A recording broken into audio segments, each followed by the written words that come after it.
Join me in the Pledge of Allegiance. I pledge allegiance to the flag of the United States of America and to the republic for which it stands, one nation, under God, indivisible, with liberty and justice for all. Okay, we are missing our microphones today, but that's okay since we really only have a couple items on the agenda. First thing is always to approve the agenda. Does anyone have any questions, changes, additions to the existing agenda? If not, I guess I'll look for a motion to approve the agenda. So moved. Second. I got a motion by Dave Brusick, second by Kay Wilcox. If there's no other comments, all in favor say aye. Aye. Any opposition? Okay, the agenda passes 5-0. First thing on the agenda is the Joint Powers Agreement. Mike, I assume you're going to take this one? I will, and then you might have additional commentary from Board Chair Maggie Bass, and then Sean is also a member of this Joint Powers Committee. As I tried to summarize in my notes to you, is that you took action on June 4th to move forward and work with the school district on the fitness center proposal, subject to amending the Joint Powers Agreement language. Following that is that I met with Maggie and Sean and Ken, and we talked about potential changes that we thought were important in the agreement. Then worked with the attorneys to develop a draft where we had both of the pieces combined into similarly what you see here tonight. But then as we got to looking at it, debated whether it would be better to separate those out between the indoor aquatics facility and the fitness center, so we pulled it back apart. And then after I met with the school staff and taken a look at it, because financially it's going to all come together in the end, we put it back into the document that you really have in front of you. So we went round and around a couple different ways on it, and so what you see in here tonight, this agreement was officially last reviewed by the Joint Powers Board on September 11th, and they approved it and are recommending it to both the City Council and the school board, who would take up the review following your review and action tonight on September 24th. Both our attorney and the school's attorney both have approved the document, so it's been through that process. And so I tried to just generally highlight where the changes were that are occurring. And I don't know how detailed you want me to go through that in review, Mayor, or whether you want me to stand for questions. In Article 5, just general powers and duties, on page 5 in the document, it really illustrates the inclusion of the fitness center into and under the general powers and duties of the board.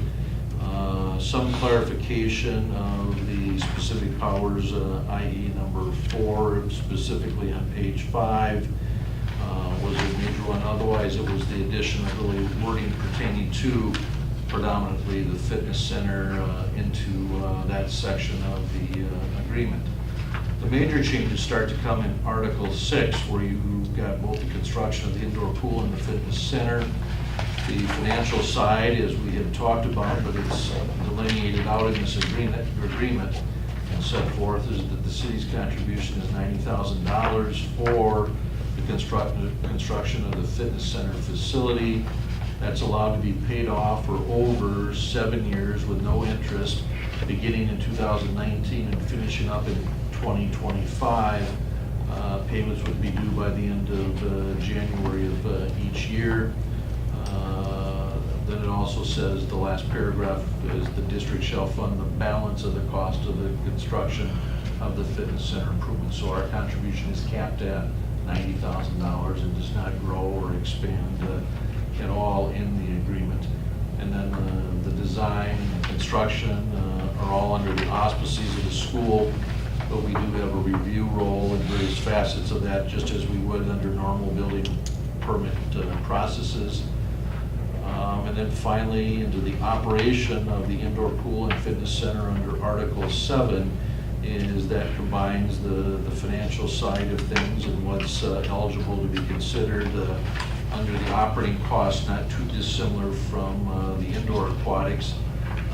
did add a clarifying role on the administrative costs associated with the financial and HR aspects of accounting for day-to-day that would be built into the budgets that would be approved by the JPA board before it would come to you. And so then really nothing major beyond that other than the wording of including indoor pool, fitness center facilities to make sure that we had those clarifications correctly. Minor change on page 9, just changing the word pool to summer rec program. There was a typo from the very beginning. And then on page 11 under indemnity insurance, just a change in the spelling or the capitalization of a word in each of those. It would become effective and replace the prior version as of the dates executed by the second party to the agreement, that being the school. In addition, I provided a brief map showing you out of the plans that we received from the school, just tried to give you some general idea where some of the pieces, look at it coming in through the entrance on the west side of the U-shaped entry to the pool facility area. You can see where you come in on that west entry, and the pool is to the north, the gymnasium straight ahead, behind the gymnasium, and on the back side of that would be the elevator part. Stage. I'm thinking of something else, but it's the stage. If you drive by now, cut in the windows, they've got them boarded up, but the windows off Central Avenue, you can see they're on the east side of the facility are already cut in, the windows are not in. The community room that they use for the Silver Sneakers and the Silver Fit programs. And then you can see down the hallway to the south, the weight area in the TRX studio area. I really didn't highlight the elevator, but just to the west down the hallway, there is an elevator to go to the second floor. The plan review has not come back from the state yet on the second floor for the 2 rooms that are up on the main entrance at the south end of the facility, or any of the final approval of the future sauna location. That's yet to come from the state, but I just tried to highlight that. And then on the back of your packet, and plus I have a newer handout tonight that likely replaces that, is the hours and or rates for the fitness and aquatic center, as the transition team has moved that through the preparations, and that was ultimately also approved by the Joint Powers Board at a special meeting that they had on September 4th. So that's in place. The construction plan was reviewed and approved, and the construction started last Monday. And so the facility at this point is expected to be open on or about November 5th is the date that we have been given for the opening. Maggie, Sean, I don't know if there's anything specifically that you can think of that I'm leaving off at this point. Now, with regards to the joint powers agreement, I know that in our joint powers meeting, Sandy Lynn, the finance director, and Tim Didburner both we're fine with the joint powers agreement, and all indications are is that it will pass the vote of the school board. Anyone have any questions that you addressed? Can somebody define for me the city's cost for the equipment, which is recreational? What kind of things is that? What kind of facility is the instructional? Say the first one again, Kay, just to make sure. The city pays for all recreational equipment, correct? Oh, that's on the aquatic center. Yes. Yeah, that was like the climbing wall Okay. and The whibbits. the whibbits. The boga boards, the spin bikes, those were the elements that we And paid then we're for. responsible for replacing those. If we hadn't allocated money to do that, they would not have been put in that pool area. She's just wondering about Replacement. replacing of those. That could come at a future point in time. Yep. But as far as the equipment, there is money. I think there's $25,000 in the annual budget that's been prepared for the fitness facility to help replace equipment. in addition to the school sharing on the $110,000-$90,000 split for about $200,000, I think they did inform us that they are purchasing additional equipment at their expense at no cost to us to put into the facility to get it open and operational. Okay, and then one other question, what is a loyalty member? On the price page? Somebody that signs up for the full year. Is that it? As Okay. opposed to month to month. The assumption there is that you will get, for a 12-month membership fee, if you sign up and are good for the whole year, effectively you'll be paying for 11 months, but getting 12 months as part of that.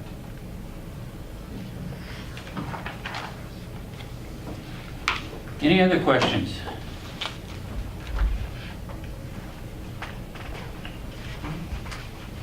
Okay. And I did mention, I talked to Mike this morning, and he did say Scott did bless it, and their attorney did bless it, so Right. it has gone through the legal process of both organizations, so it should be pretty well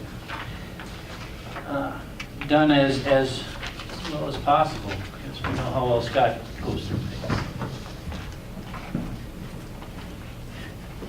Something I said, Sean? We'll wait until he gets back to emotion. I'm sorry, my allergies are killing me. I didn't want my nose dripping all over the place here.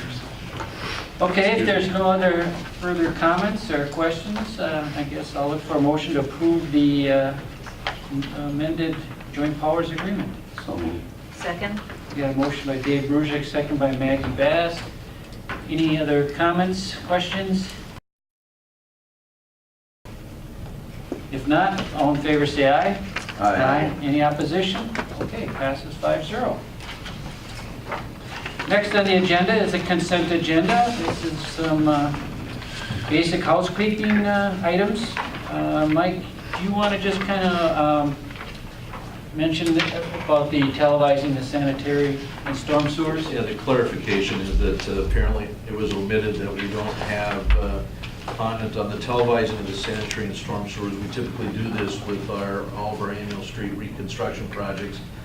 This will look at the sanitary sewer mains and the storm sewers before we bring the 2019 project forward with the engineer's feasibility report, so that we go down and double check to make sure there's nothing in any of those areas needing improvement, so that we don't get done putting that nice new layer of asphalt on and finding out that we missed something below. And if you remember from Glenn and Chris in this discussion, that these are going to be roadways that really haven't any work from about 20-25 years, but we're still, from a safety standpoint, doing a quick look underground into these two utilities to make sure that there's no issues or cause for concern before we come back and do a mill and overlay as is going to be proposed.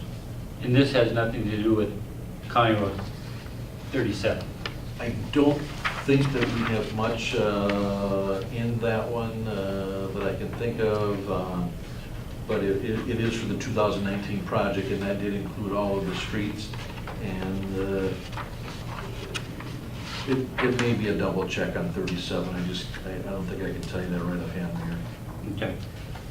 But it's for the 2019 project, which is all the city street plus the inclusion of the 2019, just to make sure that there's no issues or concerns before they do the major reconstruct on that one as well. Okay. Any questions on any items in the consent agenda? Okay, if not, I guess I'll look for a motion to approve the consent agenda. So moved. Second. Got a motion by Sean Ryan, seconded by Dave Brusick. If there's no other comments or questions, all in favor say aye. Aye. Any opposition? Okay, passes 5-0. Right, miscellaneous already. Patrick, start us off. Anything? Well, like everybody else, preparing for the Lexington Festival. Awesome. Hopefully weather will cooperate. Anyone in the audience want to make any comments? I actually have one. Do I Okay, need if to you stand could- or anything? Yeah, if you could just come to the podium and state your name and your address, that'd be greatly appreciated. Okay. And I don't know if this is where I need to bring this up or anything like that. It's just a proposal on my part. But my name's Paul Bozon. I live at 803 Lexington Avenue North. I have a broken water pipe under the road. And under ordinance 5101, the shutdown of the old water services when unused or unfit for use. It's under this ordinance where it's the owner's obligation to pay for that. I guess I was looking to propose if it could be budgeted in the future or even present for the city to own that portion of it. Because you have, from the sewer, from the line itself, the connection, going from the connection to the house is the property owners, for what this says. But the city has the rights to your water meter, and they also have the rights to shut it off. Now, if the city had to shut off your water, that's actually my line to shut off. I don't think the city can actually do that, because it's actually I own it. So what I'm looking at is proposing that the city owns up to there from the actual water main. There's other cities like Montgomery, they do all the way up to the curb stop. Yeah, we don't do that. No, I know, We but got, that's citywide, and that's a policy that our Utilities Commission has adopted. but I'm just making a proposal to see if there could be a revision in that. That's what I'm asking. I mean, obviously it's affecting me. I mean, it's a big portion of me, but through the city itself, it wouldn't be as big if it was taken and broken down into pieces. Well, we've done a lot of reconstruction projects here in recent years where the homeowners have paid for the service line from the main to the, to their property. Mhm. And so we've been through some of those since 2000, Kay, I think is when you first started those. So we've been in that mix for the last 15 to 20 years. But I think if you look at it as a whole, if the city has the right to shut off that valve that's on my property that I own, potentially in the future, you might have an actual legal valve, right? If you think about it. Because you're coming on my property, turning my valve, whereas I'm proposing that if the city owned up to that portion, you wouldn't have to worry about that. Well, you're right, we won't be able to answer that here. That would be one we'd have to refer back to the Utilities General Manager and the Utilities Commission to take a look at. I mean, obviously it's affecting me and that's why I'm bringing it up. But I mean, for budgeting in the future, it's so hard for me to budget that where it's one big lump sum. But for the city-wide itself, I think it'd be one. Well, as we have worked with homeowners in the past, if that's been replaced, that's been allowed to be paid off over about a 15-year time period if it was upgraded. But when it was proposed to me, it was pretty much put on my shoulders, that's my problem. So I don't know how I can base that out within years. But we can certainly meet with you and have a conversation and see how it's... Well, see, I had a conversation with the director, and I don't know who the director was, but it sounded like he had terms of wanting to do this in the future too. So I thought this would just kind of help position this for future. Excuse me, where's the break? Well, not exactly sure because all they can do right now is like ultrasonic and see where it's forming. If it's the main itself, then it's not my problem, but if it's the connection, then it is my problem. So it's under the street itself. And really the right way to have the city, and I think Minneapolis does this, the right way to have the city to actually be able to shut off somebody's water is to have it on the city's actual easement or the main itself. Otherwise, like I say, you're turning something on somebody else's property that's legally not theirs because they can't. So I'm just looking for a proposal because it might not, might not be a big payment for the city itself, but for me it is. And I'm sure it's gone through all types of different legals and everything like that, but I figured this was a good opportunity to bring it up. And you won't find commonality where it's the same in every city. No, I know. But If you have a telephone number, I can make sure. Did you meet with Bruce Reimers, our general manager? I don't know who it was that I had the letter from, but I did call, I called Bruce. And from what I understand, it's not usually a lot of places that it happens to. You probably get a lot quicker fix than what you would if I was to find a contractor, which I did already, but it's already 60 days lost. So how much water you lost compared to what you would have saved if it would just got done right away by the city, into plus street repair, whatever else it might be. Just looking for, like you say, safety is a big concern. If you would have had a pothole happen or something, somebody could have ruined their car, you're looking at $10,000 worth of damage that way, rather than $5,000 you fix water right away. She's got a phone number, we'll follow up with you.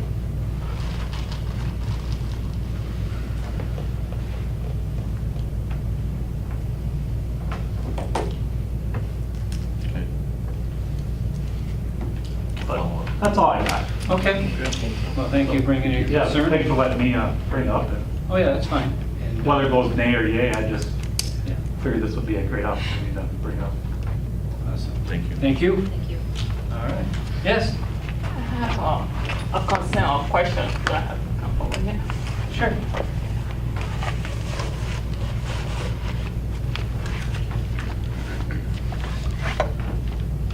My name is Coco. I don't know if this is even concerning, what I'm going to say or the question that I have. This is regarding the school bus system. I met with the transportation person, the person who was in charge with transportation, Steve and Gary. It's regarding the bus, that leave from my area to the Enid. And I had a concern when I talked to him. He said that's just what it is. So I went and talked to Tim. I had an appointment with Tim. I talked to Tim, and Tim said that it has been like that.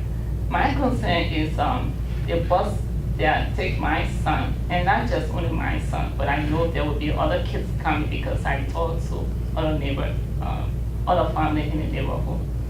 So the bus take my son is like a 3-block, go from one end to another. So I said, I just have a concern, not just because of my son. Minnesota get really cold, and I don't think it's too fair. He said that it has been like that. But I still have some concern. What if it was a child in a wheelchair? What if it is too cold? Minnesota get really cold. And Tim said there was a lady in the meeting said because of the budget they have in the school district, so that's how it is, and it's going to be like that. But I'm still concerned. I think we should look into the bus system for our kids. Well, the only thing I can say regarding that is, obviously, that is a school district issue. This is that, we are not involved in Okay. any management of the busing of children Okay. to the schools. So if you talk to Tim, he'd obviously be the person that should direct that.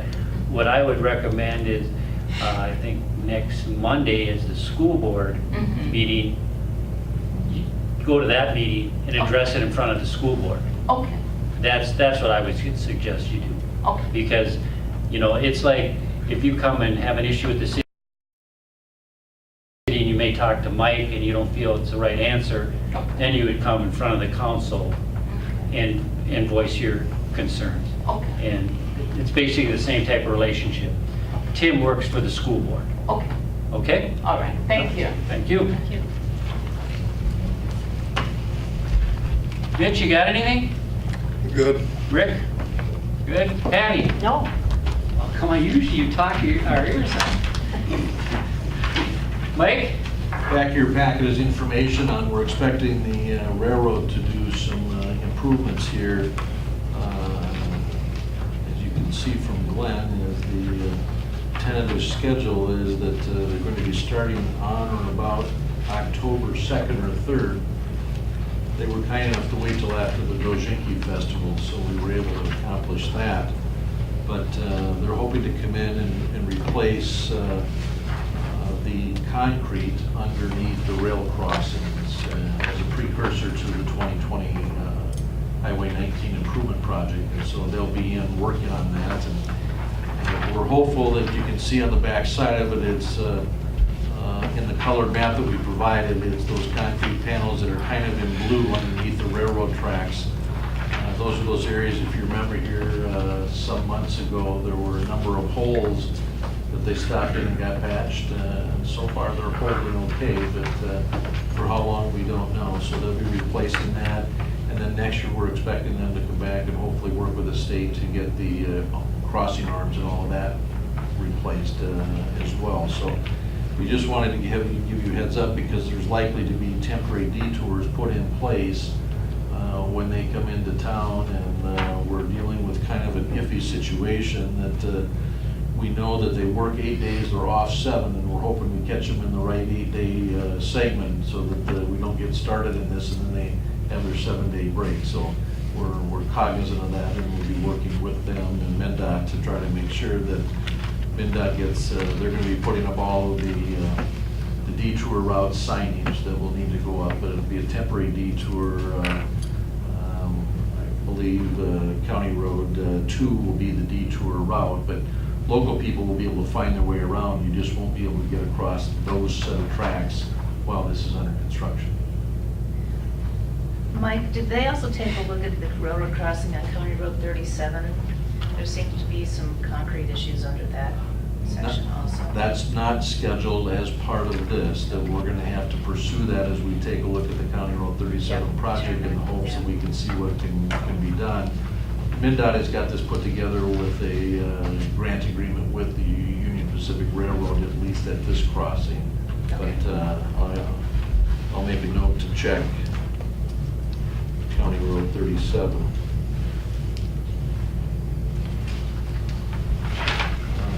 And then you've got a bit of an update on the 2020 project from the engineers as far as just the brief, what's happening. Tomorrow, I think Maggie and Kay are on hopefully part of a walking tour, if time permits, or maybe you're not able to take that time. I have a business commitment at 4, so it kind of cuts in the middle of a call. But what it is the committee is walking downtown, taking a look at some of the recommendations on the beautification efforts as to what would go where, what might work where, what shouldn't go in. So they'll be meeting with the engineers and the landscape architects, taking a look at some of the updated landscaping plans for the downtown by this walk. Other than the staff is set, both Public Works, Public Safety is set for this weekend for the 2-day festival with Dojinki. And I think I'd also given you some heads up a while back here as far as in October, we're expecting that movie shoot to occur in October as well. Okay. Anything else? No. Barb? No. Sean? Nope. David? Yeah, I have a question for Mike that came to mind when he was talking about the railroad crossing. There's a big standard on the, let's see, north side of the railroad tracks. It's more money. Rento, something like that, yeah. That's been an eyesore, in my opinion, for well over 10 years. What's ever happened with that thing? Where does it? You know where, well, what used to be Nisen's Bar? Flip side there? Yeah. There's Flip side. there's a post that he was gonna put a sign on, a billboard. Oh, no, that was, somebody got the rights and they were gonna put up a religious sign. Yeah, what it was a Yeah. religious, but was it gonna be a huge sign? Yes, correct. And somehow he did it without apparently the city's okay. It's never been taken down. And who put it up? It's Roger Bodger. Bodger. Yeah, it's rigged up, it's backwards. Yeah. Greg. We're hoping, we've got it on the list, David, that we're hoping as part of our improvement project, or before that, giving him the opportunity to get it done, or we'll get it cut up and taken out of there. Okay. Good. Don't let it slip by. We haven't forgotten it. Thank you. Anything else? No, that's it. Kay, do you have anything? Just, two things. There's a gentleman on Windcrest that would like somebody to come back and restore his backyard after they dug in for the city utilities. Transfer from REA to our utilities. It's Mr. Jim Shamebauer. Familiar name. And then somebody would like to have the police enforce the no dogs at Dojinki because their wife got wrapped around with the leash and fell last year. So I got a call. Yes, you did. Yeah. Short time on the council and already got two of them. Is there, I'm not aware of it, that if they have it on a leash, that, I thought it was no dogs. now that may be a chamber adopted. I don't know that we have an ordinance that I know of that would be applicable there. Well, if you can just check into it. I think something was passed by somebody that said no dogs, unless it's a therapy dog. aren't all dogs therapy? Yeah. If you did- Snakes. If you talk to a dog owner, all dogs have therapy. Okay, anything else? No. Maggie? Other than just a reminder about Quick Trip is the ribbon cutting ceremony tomorrow from 10 until noon. I'm sure that we all got an email from Brian. so- Did that come on the professional email? Yes, the city email. Quick check that. Yes, I think the actual ribbon cutting is going to be at 11 o'clock, but they're having a little meet and greet type of deal starting at 10. Okay, the only thing I have is the end of October, New Prague, Montgomery, Lonsdale, Vesely are going to be part of the Czech-Slovak Centennial Century Celebration.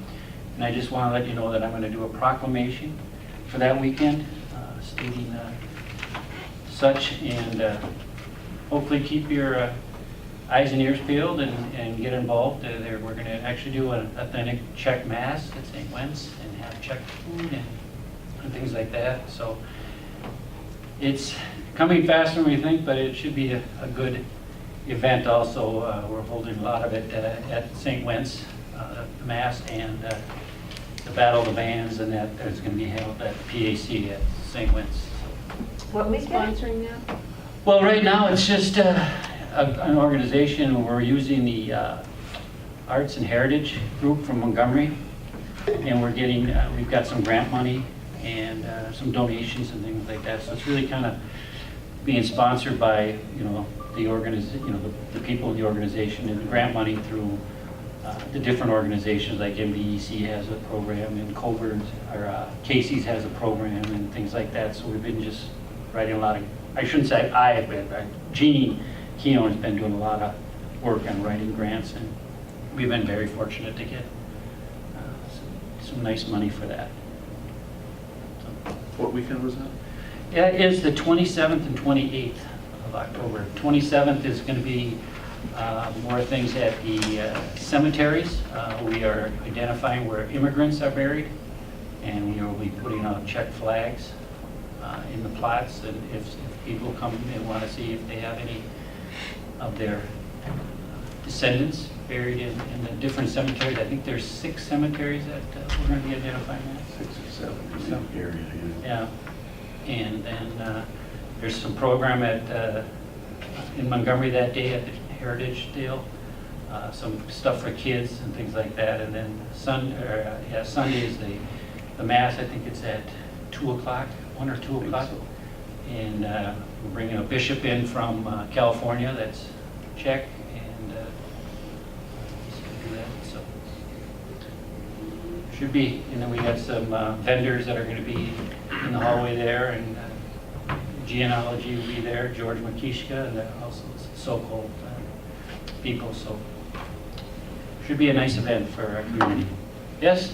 We're going to have information about that in the Dzingi special section, and the chamber also has info. Yep. Yeah, there's literature out there already about it. So Yeah, it's a coming together of 3 or 4 communities, yeah, it started. Yeah. heritage groups. Yeah. Yeah. So should be a good weekend, and so just kind of wanted to let you know what I was planning to do. Anything else? If not, I guess I'll look for a motion to adjourn. So moved. Second. Motion by Sean Ryan, seconded by Dave Brusick for adjournment. All in favor, say aye. Aye. Any opposition? We're out of here. Thank you, everyone.